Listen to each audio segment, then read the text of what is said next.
कराची में heavy traffic से आए रोज हादसात हो रहे हैं। ट्रैफिक पुलिस और इंतजामिया के दावे अपनी जगह, लेकिन शहर के इंफ्रास्ट्रक्चर और टूटी सड़कों को भी शहरी जिम्मेदार ठहरा रहे हैं। रवां साल में अब तक 229 अफराद हैवी ट्रैफिक से जाँ बहक हो चुके हैं, जबकि मजमूई तौर पर मुख्तलिफ हादसात में 10,000 से जायद जख्मी हुए हैं। आज भी चंद घंटों के दौरान 2 मुख्तलिफ वाक़यात में 2 अफराद जान से गए और 2 ज़ख्मी हो चुके हैं।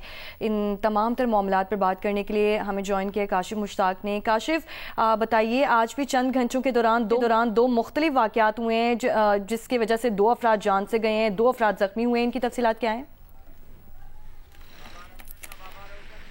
देखिए, सबसे पहले एक वाक़या हुआ चमड़ा चौरंगी के करीब रात गए, जिसमें जो है वो एक ट्रेलर की टक्कर से जो राहगीर है वो जांबाक हुआ और उसके बाद मुश्तिल अफराद ने इसे आग लगाने की कोशिश की और पुलिस की नफरी मौके पर पहुंची और फौरी तौर पर जो है वो जो ट्रेलर है उसे अपनी तहवील में लिया और ड्राइवर मौके से फरार हो गया। ड्राइवर की तलाश अब भी जारी है, वाक़े की CCTV फुटेज हासिल की जा रही है। फिर सुबह सवेरे एक वाक़या रिपोर्ट हुआ जो रज़ाकाबाद ट्रेनिंग सेंटर के करीब। काशिफ, हमने देखा था कि वज़ीर दाखिला सिंध और शर्जील मेमन ने ये ऐलान किया था कि जो हैवी ट्रैफिक होगी उसकी लिमिट 30 किलोमीटर पर आवर होगी, जो कि उस पर ट्रैकर्स लगे हुए हैं। तो अभी तक तो हमारी नजरों के सामने से ऐसा कोई चालान नहीं गुजरा कि 30 किलोमीटर की हद रफ्तार से ज्यादा उन्होंने चलाई हो और ट्रैफिक चालान आ गया हो। बिल्कुल रजा, ऐसे ही है। इस वक्त जिस सड़क पर मैं भी मौजूद हूं और मेरे अकब से जो आप ये बड़ी हैवी ट्रैफिक गुजरते हुए देख रहे हैं, उसकी स्पीड भी 30 नहीं है। शारा फैसल के लिए भी ये रखा गया था कि शारा फैसल पे जो हैवी ट्रैफिक होगी वो 30 की स्पीड से होगी, उसकी भी नहीं है।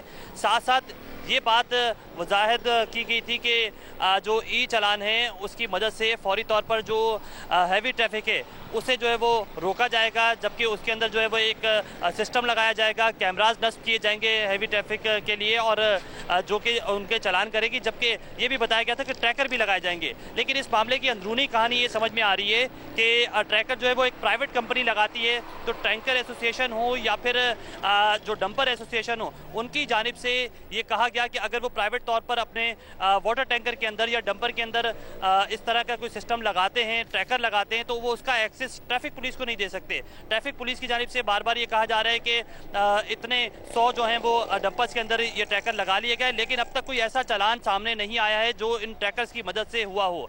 ट्रैफिक पुलिस की जानिब से ये दावा किया जाता है कि हैवी ट्रैफिक को जो भारी चालान कर दिए काशिफ, वैसे भी जो ज्यादातर हादसात होते हैं वो ओवर स्पीडिंग की वजह से ही होते हैं। ओवर स्पीडिंग तो हम देख रहे हैं यूजुअली आम तौर पर बहुत ज्यादा होती है, चाहे वो हैवी ट्रैफिक हो या कोई और गाड़ी हो। जब तक ओवर स्पीडिंग नहीं रोकेंगे, नहीं कंट्रोल करेंगे, तो ये हादसात किस तरह से रोकेंगे?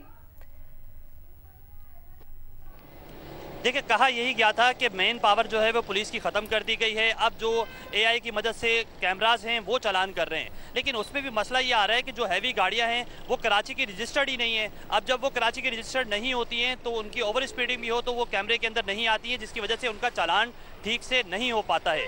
उनके अंदर जो ट्रैकर सिस्टम है उसकी मदद से चालान करने की कोशिश की जाती है, लेकिन ट्रैफिक पुलिस की जानिब से ये भी बताया जाता है कि जो ड्राइवर हैं हैवी ट्रैफिक के, ना तो वो इस सूबे के हैं, ना ही उनके लाइसेंस जो बने हुए हैं वो इस सूबे के हैं। इसकी वजह से भी ट्रैफिक पुलिस को एक बड़ा मसला सामने आ रहा है। इस वजह से करके उनकी जानिब से ये कहा जा रहा है कि पहले डेटा मुरतब किया जा रहा है, दूसरे सूबों से भी जो डेटा लिया जाएगा, जब वो सिस्टम में फीड हो जाएगा तो फिर किसी भी किस्म की हैवी ट्रैफिक जो है वो कराची के अंदर जब दाखिल होगी या फिर यहाँ से बाहर निकलेगी तो उनके चालान मुमकिन हो सकेंगे। अब तक ऐसा कोई सिस्टम नहीं आया, जिसकी वजह से काफी ज्यादा मुश्किलात का सामना हो रहा है। ट्रैफिक पुलिस की जानिब से बार बार ये दावा किया तफसीलन अपडेट करने के लिए।